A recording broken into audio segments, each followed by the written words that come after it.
আল্লাহ এবং তার রাসূলের আগে বাড়বে না।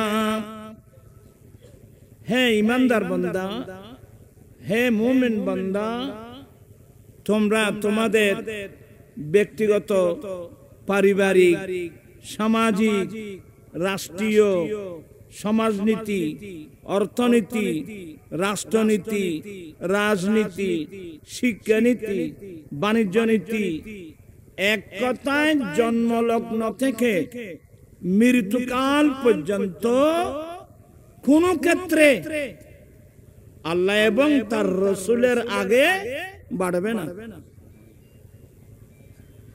এই নিষেধাজ্ঞা কে দিয়েছেন? আরো জোরে বলে, এই নিষেধাজ্ঞা কে দিয়েছে? আমরা দিনে আল্লাহ দিয়েছেন, আমরা শোনায় দিচ্ছি। হে মুমিন বান্দা, তোমরা জীবনের কোন ক্ষেত্রে আল্লাহ এবং তার রাসূলের আগে বাড়বে না।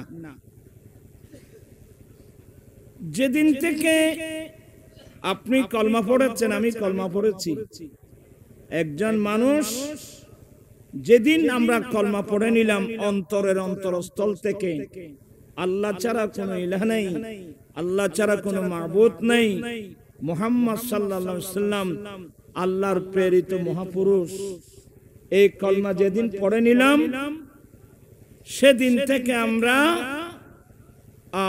আমাদের আর কোনো অধিকার নেই। সেদিন থেকে আমাদের আর কোনো অধিকার নেই। আমরা সবকিছু আল্লাহ এবং আল্লাহর রাসূলের উপর আমরা ন্যস্ত করে দিয়েছি।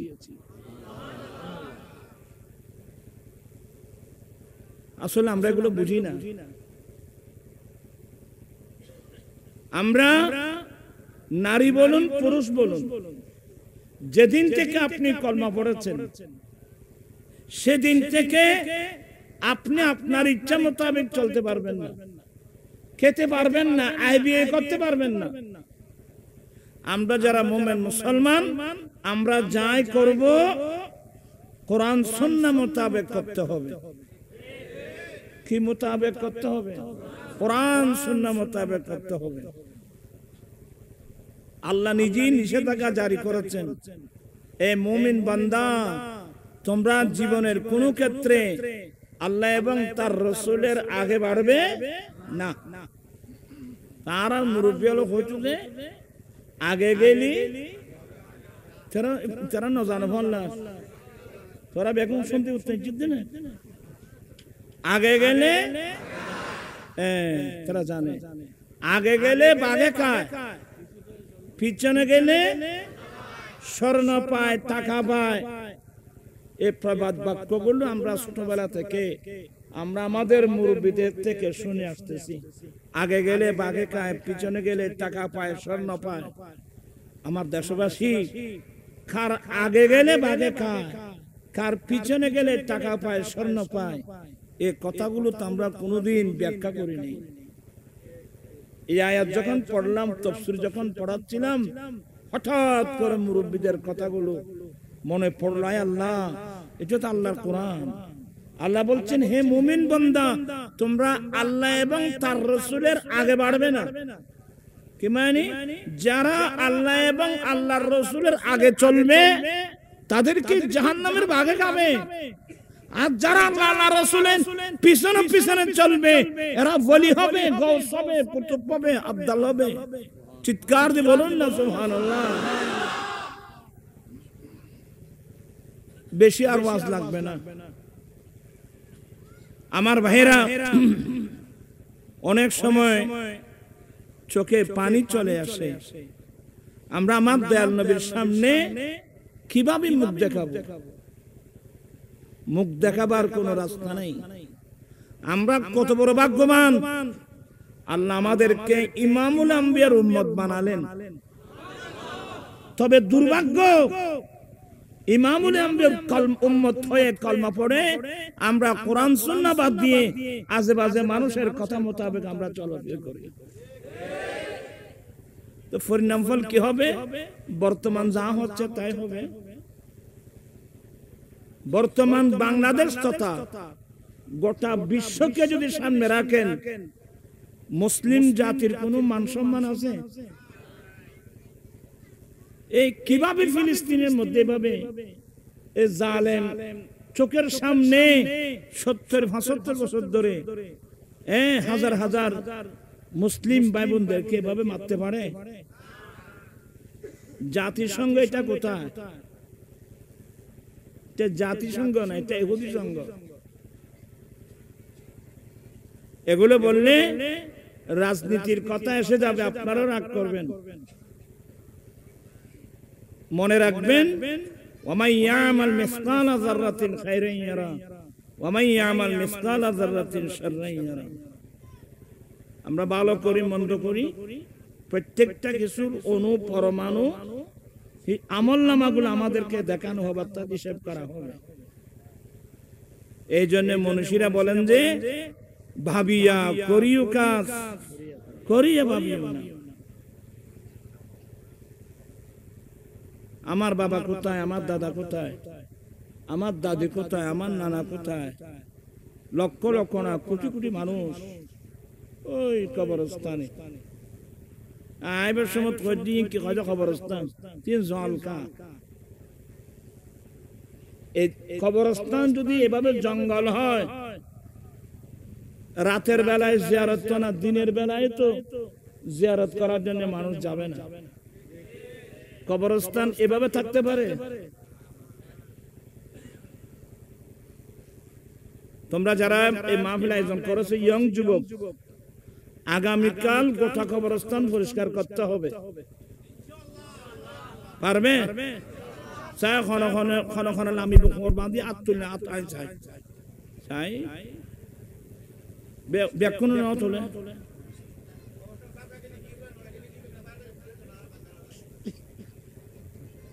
বাদে আর একখান কাম কইতাম দাও না। কবরস্থান ওখানে আমাকে যেতে হবে, আপনাকেও যেতে হবে। কবরস্থান মানে এই যে আপনারা জঙ্গল করে রাখছেন, কি আপনার এই আকীদা বিশ্বাস যে মরে গেল, ডেড বডি মাটির নিচে ফেলে দিলাম, আমরা মুক্ত হয়ে গেলাম, এগুলো নাস্তিক্য মতবাদ, এগুলো ইসলামী দর্শন নয়, এগুলো নাস্তিকদের ধারণা। আমি মরে গেলাম, আমার ডেড বডি কবরস্থানে মাটির নিচে দফন করলো, আমার বডিটা মাটি খেয়ে ফেলবো, আমি কোনো কাজ করতে পারলাম না। এই যে একটা ধারণা, মানুষের যে একটা ধারণা, এই ধারণাটা না আসার জন্য আমার দয়াল নবী জিয়ারতের একটা চ্যাপ্টার দিয়েছেন। বুখারী বলেন, মুসলিম বলেন, তিরমিজি বলেন, যতগুলো হাদিসের কিতাব আছে ওখানে একটা চ্যাপ্টার আছে কিতাবুজ জিয়ারত। জিয়ারত মানে সাক্ষাৎ, সাক্ষাৎ মানিবে দুনিয়ার থাকতে সাক্ষাৎ না, মৃত্যুর পরে কবরস্থানে গিয়ে কি করা? সাক্ষাৎ করা। আল্লাহর নবী বলে, আসলে তো বড় না কিছু, আমবরাই দাতা ওরা এ ফল তো জানাইব, নামাজের মতো করিব। বুড়ো মানুষই তারা যেভাবে যেভাবে বলব, তোমারা ফল নামাজের মতো করিব। ইন ধর্মীয় প্রশিক্ষণ বাবা, লোক ক্লাস। আমবরাই দাতা রাদিয়াল্লাহু তাআলা আন قال قال رسول الله صلى الله عليه وسلم كنت نهيتكم عن زيارة القبور ألا ফাজুরুহা। অনাতে বিরত রায় দিত, ওয়া নাহাইতুকুম আন লুহুমিল উদাহি ফাওকা সালাসিন ফামসিকু মা বাদালাকুম। আচ্ছা ঘরের জন্য এনে হইবে নাই তোরা বললি তোরা তো এক নম্বর কষ্ট হইব কিন্তু তো ছোট তুনিটি ফইতে ফইতে অভ্যাস করানো আছে তোরা তো ছোট তুনিটি ফইজু যে এ বি সি ডি কি তোকে আল্লাহ কোরআন ভরত দেন পাইব মুক্কান দিলখনে খার বইবে ভরত এ দুর্জ্ঞান জাতুন নাই তুই কি তুই আর কি শিখিবে আমাকে সৃষ্টি করলো কে আমাকে জবান দিল কে আমি কার দেওয়া চক্ষু দিয়ে দেখতেছি কার দেওয়া মুখ দিয়ে কথা বলছি ভাষা কে দিল আমি কার বই পড়তেছি হায় হায় হায় হায় হায় আমার জীবন মরণ সাজাবো মাদানী রঙে আমার জীবন মরণ মাদানী সেই রঙে রঙিন হলে আল্লাহ রাসূল থাকবে আমার সঙ্গে আমার জীবন মরণ আমার জীবন আমার মরণ আমি সাজাবো মাদানী রং দিয়ে মাদানী রং অর্থ হলো আমার দয়াল নবীর সুন্নত দিয়ে আমার নবীর সুন্নতের মধ্যে একটা সুন্নত কবরস্থানে গিয়ে কি করা আমার নবী তো কখন যেতেন জানেন ওই যে হাদিস পড়লাম হযরত সাইয়েদনা বুরায়দা রাদিয়াল্লাহু তাআলা থেকে হাদিস বর্ণিত আল্লাহর নবী বলেন হে আমার উম্মত অনেক দিন হয়েছে আমি তোমাদেরকে কবরের জিয়ারত করা নিষেধ করেছিলাম আস্তে আস্তে কে নিষেধাজ্ঞা উঠাই দিলাম আস্তে কি তোমরা কবরস্থানে গিয়ে জিয়ারত করো প্রথম ইসলামে কবরস্থানে গিয়ে জিয়ারত করা কি ছিল কেন কারণ মুসলমানের পৃথক কোনো কবরস্থান ছিল না যে কবরস্থানে ইহুদি দফন হতো যে কবরস্থানে নাসারা দফন হতো ওই কবরস্থানে মুসলমান দফন হতো যার কারণে ওই কবরস্থানে গিয়ে জিয়ারত করা আমার নবী কি করে দিয়েছিলেন নিষেধ করে দিয়েছিলেন এক কারণ যখন পরবর্তীতে এই ইহুদি নাসরা যারা ইহুদি নাসরা বুঝেন গায়রিল মাগদুবি আলাইহিম ওয়ালাদ-দাল্লিন আল্লাহ তুমি আমাদেরকে অভিশপ্ত পথভ্রষ্ট মানুষের রাস্তা দিয়ে চালিও না তো অভিশপ্ত পথভ্রষ্ট ওরা কারা জমহুরি মুফাসসিরিনের তাফসীর হলো হুমুল ইয়াহুদ ওয়ান নাসারা আল্লাহ তুমি আমাদেরকে ইহুদি এবং নাসারাদের রাস্তা দিয়ে চালিও না তোমার নিয়ামত প্রাপ্ত বান্দাদের রাস্তা দিয়ে আমাদেরকে চালাও या थोड़ा फल आसामत नोड़ी चाই কিরা দুটি আড়ে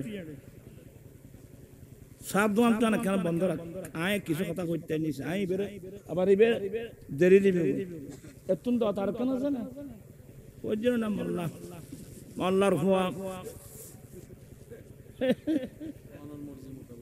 না বাজি তোরা বারতে হও দে জিবাদি বারানা না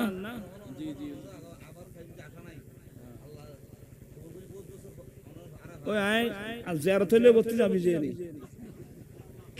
এড়ে বেগুন জঙ্গবরে খবরস্থান আছে আর আমি জানো আজ সাইতেম গেলি খাঁদে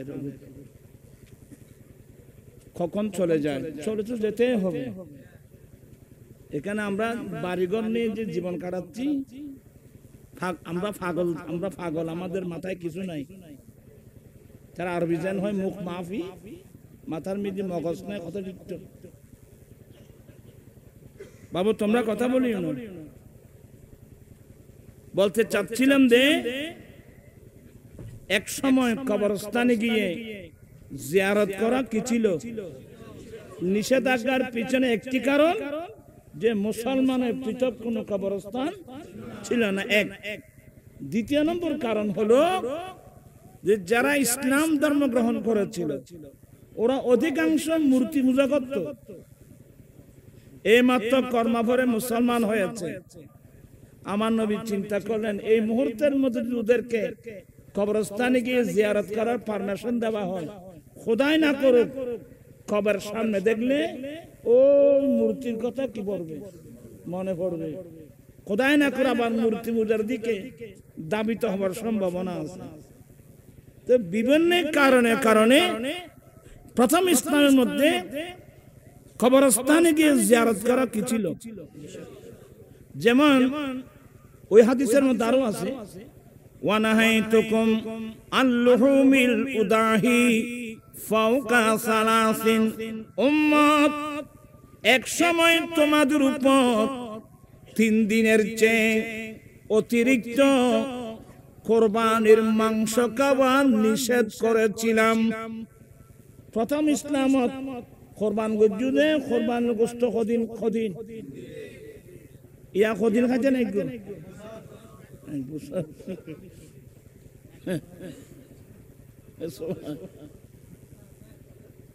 এক বছর খাচ্ছ আসো তো পাইব।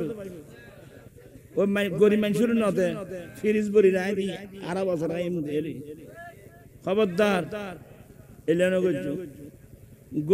গরিফুরে নদী লি খানা কিনা আল্লাহর দরবারত কে তুমি বলেছ বহুত কথাবার্তা। আল্লাহর নবী বলেন, হে আমার উম্মত, অনেক দিন আগে আমি তোমাদেরকে 3 দিনের চেয়ে অতিরিক্ত কোরবানির মাংস খাওয়া নিষেধ করেছিলাম। আজ থেকে নিষেধাজ্ঞা উঠাই দিলাম, যতদিন ইচ্ছা ততদিন খাও। আবার চাইও যতদিন ইচ্ছা খাইতে কই বলি চল দ্বারা ব্যাকিং গরু দেয় ফুরি সুন্দর বরিস গরিব হকিবে জাম পরিব না রোয়া ওয়া ইতাইদিল কুরবা। এভাবে গরিব মিসকিন আত্মীয় স্বজন হকিবে দিবে লাইবে। আচ্ছা যাই হোক, আমি বলতে চেয়েছিলাম জিয়ারতের সপ্তাহ এক পর্যায়ে আমার নবী নিষেধাজ্ঞা উঠাই দিলেন, নির্দেশ দিলেন, উম্মত তোমরা কবরস্থানে গিয়ে জিয়ারত করো। এবার আপনাদেরকে দেখাবো আমার দয়াল নবী কখন জিয়ারতে যেতেন। উম্মুল মুমিনিন মা আয়েশা সিদ্দিকা রাদিয়াল্লাহু তাআলা আনহা বলেন, কুল্লামা কানা লাইলাতুহা মির রাসূলিল্লাহি সাল্লাল্লাহু তাআলা সাল্লামা ইয়াখরুজু মিন আখিরিল লাইলি ইলা বাকিল গারকাত। উম্মুল মুমিনিন মা আয়েশা সিদ্দিকা রাদিয়াল্লাহু তাআলা বর্ণনা দিচ্ছেন, আমার দয়াল নবীর আদতে মুবারাকা ছিল। দয়াল নবী যেসব রাত্রে আমি আয়েশার হুজরায় থাকতেন, আমি আয়েশা আমার হুজরায় নবী থাকা অবস্থায় রাত যখন শেষ হতো, আমি কোন রাত আমার দয়াল নবীকে আমার হুজরায় তালাশ করে পাই নাই। একদিন আমি পাহারা দিলাম, আমার দয়াল নবী গভীর রাত যায় কোথায়, দেখলাম নবী আমি আয়েশার হুজরা ছেড়ে সরাসরি মদিনা শরীফের ঐতিহাসিক কবরস্থান জান্নাতুল বকি শরীফে চলে যেতেন।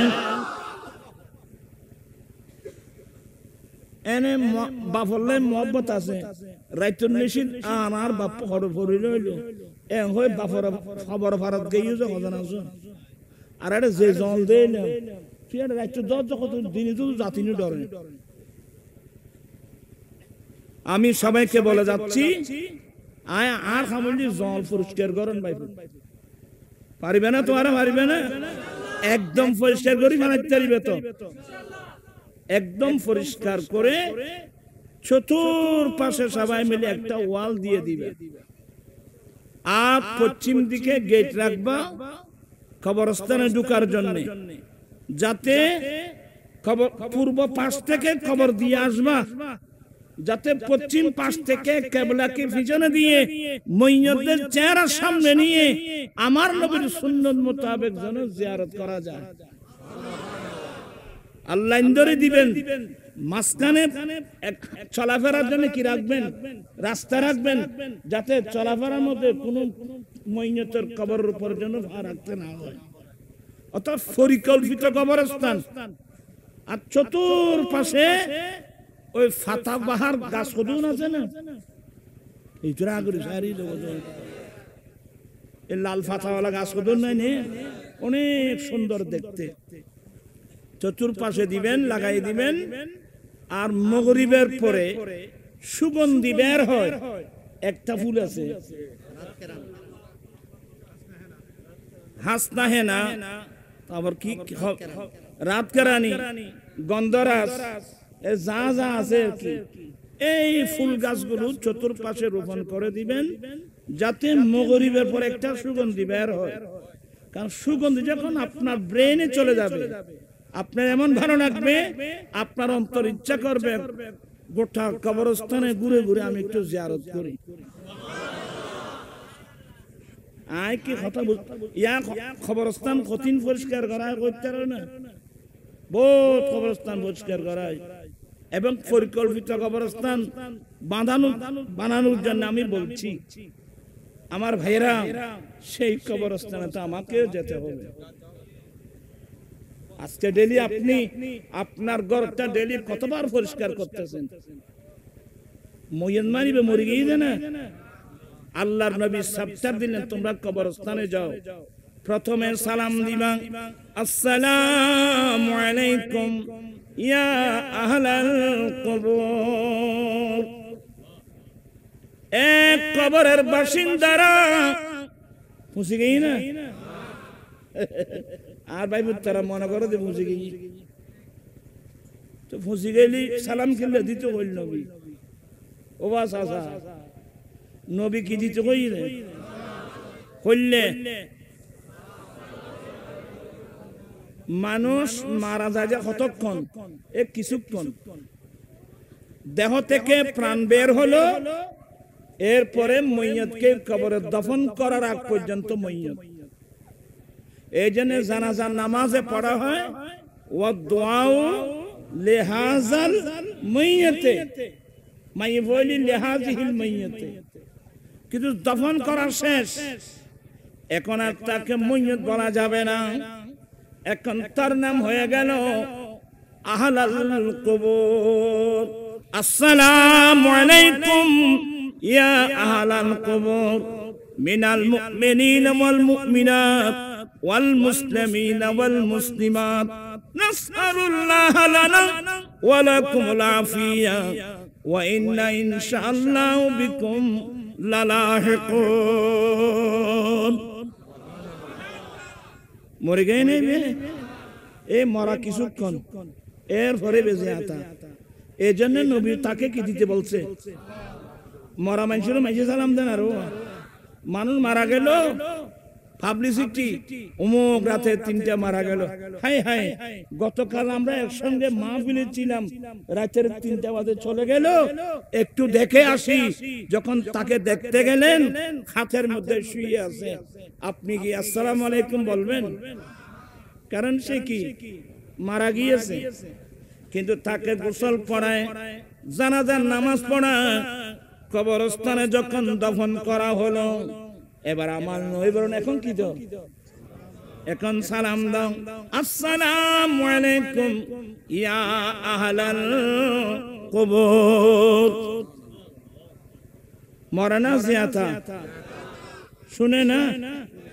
এই জন্য আহলুস সুন্নাত ওয়াল জামাত আমরা যারা মতাদর্শী, মইয়তকে কবরের মধ্যে দফন করার পর একজন হুজুর দাঁড়িয়ে মইয়তকে তলকিন করে। তোমারা রিকে তলকিন আছে না রোয়া? আর ভাই তারা নতুন নতুন ইসলাম বাইর করছে যে ইতারা কয় উদ্যোগ দিনের ভিতর যান না ভাই নজানো দিন নামাতিস উদ্যোগ হইলে ভিতরে যান না, ভিতর তো দিয়াইন না, ইন বুঝতে পারি ফান্না ফরম করি বাবা হ্যাঁ নবীর হাদিস রূপ যে কথা কইলি জিব্বা কাটি ফেলে পারবে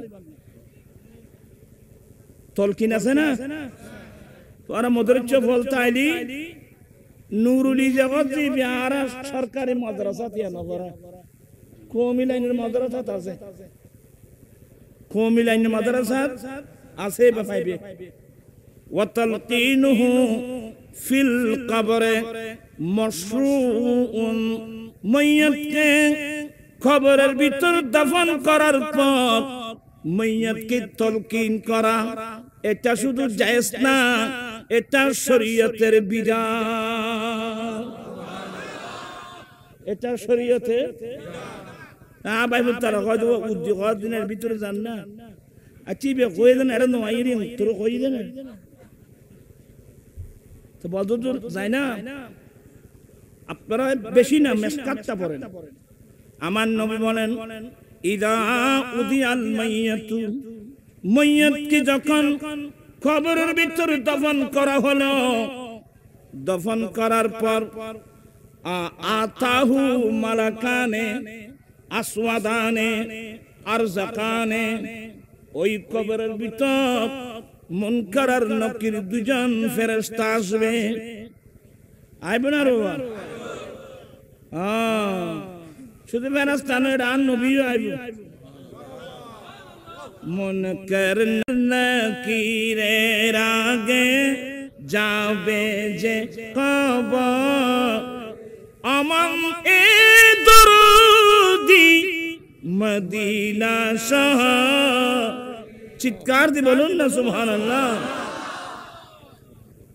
প্রশ্ন করবে কয়টা কিন্তু বুখারীর হাদিসের মধ্যে প্রশ্ন একটা অন্য হাদিসের মধ্যে তিনটা মান রাব্বুকা ওয়া মা দীনুকা ওয়া মা কুনতা তাকুলু ফি হাক্কি হাযার রাজুলিল্লাযী বুইসা ফীকুম কিন্তু বুখারীর হাদিসের মধ্যে প্রশ্ন কয়টা এই ব্যক্তি এই মহাপুরুষকে তুমি চিনো সুবহানাল্লাহ এই মহাপুরুষকে তুমি চিনো যাকে দুনিয়ার মধ্যে তোমাদের কাছে পাঠানো হয়েছিল ইবের চিনে এই ইবে হজি মিদিন নবী বেতাইবে না রো ওই নামাজি আর মতন সাহেব তারা কদন আকল নয় তো কদিবে নবী আড়ে কেনে আইবো কদিবে ফটো দেখাইবো ফটো কি বল খবর মিদি বলো ফটো দেখাইবো আর তা সাহায্য লাগে মুলিয়ল আমি আলেম ওলামাদের খেদমতে আমার অনুরোধ থাকবে হাদিসের অপব্যাখ্যা করবেন না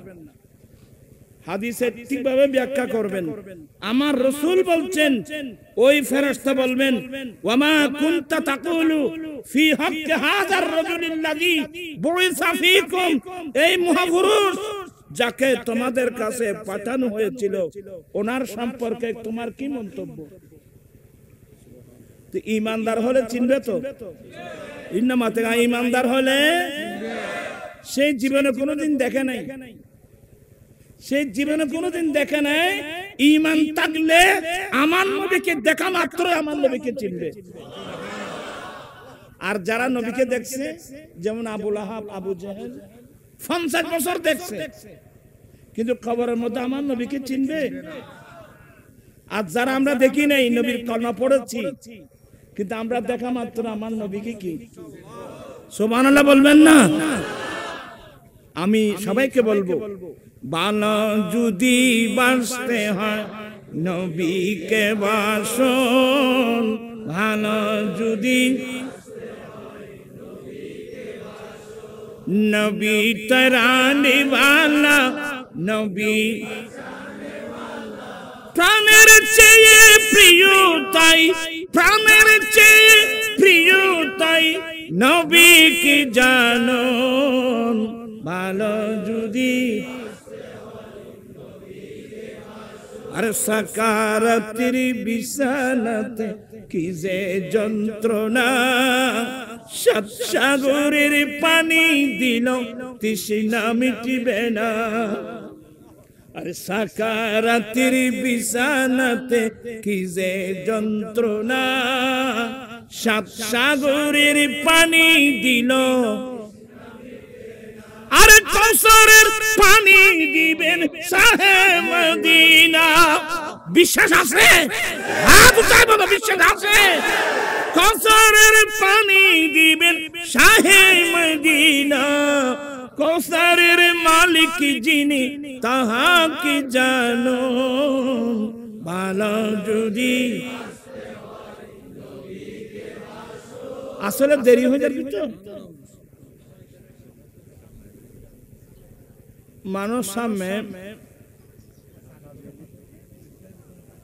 তোমারা ফল কিনে কিনে আইতে নি ভাই, উগল লোক ডাকদি লাগাই বইলি ঠান্ডা ঠান্ডা লাগতো না, কেনা কেনা খেয়েছ না চাই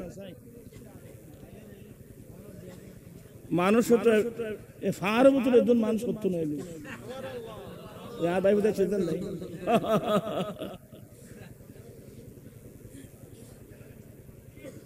বালানান না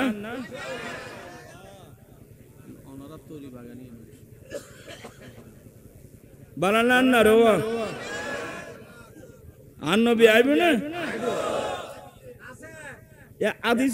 আদি সিবি কি আই বানাই বানা হই দিনে সাইয়ারে ফটো দেখাইবো, মুখ দেখাইবি না কই ইন ন জানা দি তারা কই। আচ্ছা এই সম্বন্ধে কথা কইলে দেরি দিবি শরৎ তারাও শরৎ থাকে দেব তারা ওয়াজ ইয়ং ফো ইনশাআল্লাহ, এরা আমাদের ভবিষ্যৎ। আলহামদুলিল্লাহ হেদারাস করুন। তা আমি কি বলতে চেয়েছিলাম, আমার ভাইয়েরা, আমার দয়াল নবী ওই হাদিসের মধ্যে বলেন, ইদা তাওয়াল্লা আসহাবুহু ওয়া ফি রিওয়ায়াতিন ইদা আদবারা আসহাবুহু ইয়াসমাউ কারানি আলিহিম। আমার দয়াল নবী তথ্য দিলেন, মাইয়াতকে কবরে দফন করার পর ভাই বন্ধু আত্মীয় স্বজন এরা যখন ওয়াপস চলে যায়, এনে বন্ধু তো বহুত আছে ভাই, যাইব না আর বন্ধু মার দেখি জাতি না, এনে তো বন্ধু বহুত, বন্ধু কতক্ষণ করতে রানি, যতক্ষণ ফকড়ের টিয়া আছে এতক্ষণ বন্ধু। बचपन का मेरे दौर बड़ा लाजवाब था, जब आ गई जवानी तो ना खराब था। আমি ইংরেজিতে ইন্ডিয়ার ট্রেন দিয়ে যাওয়ার সময় একটা উর্দু পত্রিকা পড়ছিলাম, এটা ওখানে পেয়েছিলাম। কথা বুঝতেছেন? তো যাই হোক, আল্লাহ সবাইকে বোঝার তৌফিক দান করুক। বলতে চাইছিলাম, আমার দয়াল নবী বলেন, যারা মাইয়াতকে দফন করতে এসেছিল ওরা যখন ওয়াপস চলে যাবে, ওয়াপস চলে যাওয়ার সময় প্রত্যেকের পায়ের মধ্যে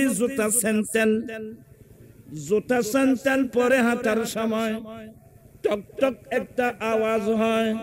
আমার দয়াল নবী তথ্য দিলেন, বন্ধু বান্ধব যারা দফন করতে এসেছিল ওরা যখন হেঁটে হেঁটে চলে যায়, তাদের জুতার আওয়াজ পর্যন্ত মাইয়াত ওই কবরের ভিতর থেকে শুনে।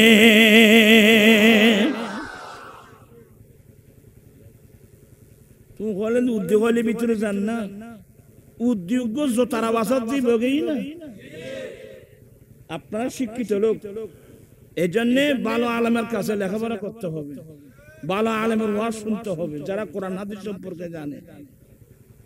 আমাদের হানিফি মাযহাবের বিখ্যাত কিতাব শরহে সুনানে মানিল আসার, আল্লামা ইমাম আবু জাফর তাহাবী এটার উপর একটা অধ্যায় রচনা করেছেন, বাবু সেমায়ে মাউতা।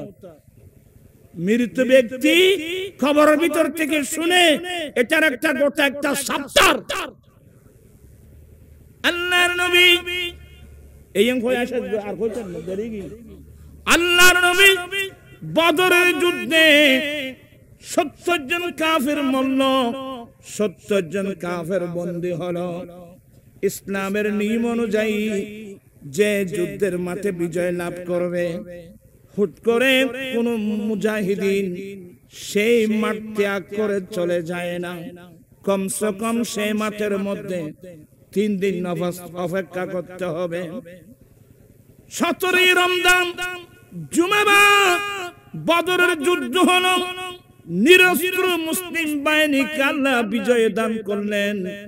আল্লাহ কোরআনে বলেন, ইযা জাআ নাসরুল্লাহি ওয়াল ফাত, কারণ বিজয় এবং সাহায্য এটা আল্লাহর পক্ষ থেকে আসতে হবে, ঠিক কিনা? সাহায্য এবং বিজয় এটা সৈনিকদের উপর নির্ভর না, অস্ত্রের উপর নির্ভর না। বিজয় এবং সাহায্য সম্পূর্ণ আল্লাহর দয়ার উপর নির্ভর। যদি না হতো তাহলে বদরের যুদ্ধে মুসলমান বিজয় লাভ করার কোনো যুক্তিগত আমি দেখতে পাচ্ছি না। এটা আল্লাহর সাহায্য, বিজয় আল্লাহর পক্ষ থেকে আসতে হবে। আমার ভাইয়েরা, সন্ধ্যা যখন হলো, হুজুর এদেরকে মেরে ফেলছি তো। আমার নবী বলেন, আমার মুজাহিদিন বদরের এক প্রান্তে ডাস্টবিনের মতো কিছু জায়গা আছে, ওখানে গর্ত খনন করে কাফেরদের লাশগুলো জাবা দিয়ে দাও, মাটির নিচে জাবা দিয়ে দাও। আমার নবীর নির্দেশ মোতাবেক কাফেরদের লাশগুলো বদরের মাঠের এক কোনায় জাবা দেওয়া দিল। তারপর দিন কি বার? শনিবার। আমার রাসূল সাহাবায়ে কেরামদেরকে সঙ্গে নিয়ে বদরের মাঠ পরিদর্শন করতে গেলেন। বদরের মাঠ পরিদর্শন করতে গিয়ে যেখানে গতকাল সন্ধ্যায় আবু জেহেল, উতবা, শাইবা, ওয়ালিদ বিন মুগীরা কাফেরদের বড় বড় লিডারের লাশ মাটির জাবা দিয়েছিল, আমার নবী ওখানে গেলেন। ওখানে গিয়ে আমার নবীর নাম ধরে ধরে বলছেন, ইয়া ফুলান ইবনে ফুলান, এই অমুকের ছেলে অমুক, এই অমুকের ছেলে অমুক। আল্লাহ আমাদের সাথে যে ওয়াদা করছেন, আমরা আল্লাহর ওয়াদা সত্য পেয়েছি। আল্লাহ তোমাদের সাথে যে ওয়াদা করেছেন, তোমরা আল্লাহর ওয়াদা সত্য পেয়েছো কিনা? আমার নবী তাদের নাম ধরে ধরে ডাকতেছেন, কথা বলছেন। নবীর পাশে থাকা খলিফাতুর রাসূল ফারুক আযম রাদিয়াল্লাহু তাআলা আনহু বলেন, নবী গো, আপনি কার সাথে কথা বলছেন? ওদেরকে আমরা গতকাল মেরে ফেলছি তরবারি দিয়ে, ওদের প্রাণ চলে গেছে, ওদের ডেড বডি মাটি চাপা দিয়েছি, আপনি তাদের সাথে কোন ধরনের কথা বলছেন? আমার নবী বলেন, এই উমর, তুমি আমার পাশে দাঁড়িয়ে আছো, আমার কথাটা তাদের চেয়ে আমার পাশে দাঁড়িয়ে, তাদের চেয়ে তুমি আমার কথাটা বেশি শুনছো না। আমার পাশে দাঁড়িয়ে, তাদের চেয়ে তুমি আমার পাশে দাঁড়িয়ে আমার আওয়াজ বেশি শুনছো না। আমার আওয়াজ তুমি যেভাবে শুনতেছো, ওরাও হুবহু শুনতেছে। চিৎকার দিয়ে বলো সুবহানাল্লাহ। আসলে কথাগুলো এসে গেল, আমি অন্য আলোচনা করতে চেয়েছিলাম। এই কবরস্থান দেখে আমার প্রাণ জ্বলে উঠল। কত মুরব্বী সে কবরস্থানে, ওরা এভাবে জঙ্গল স্টপ। আমি আজকে শুধু একটা কথা বলার জন্য আসলাম, এই জঙ্গলটা কালকের মধ্যে পরিষ্কার করতে পারবা তো? আল্লাহ কবুল করুক।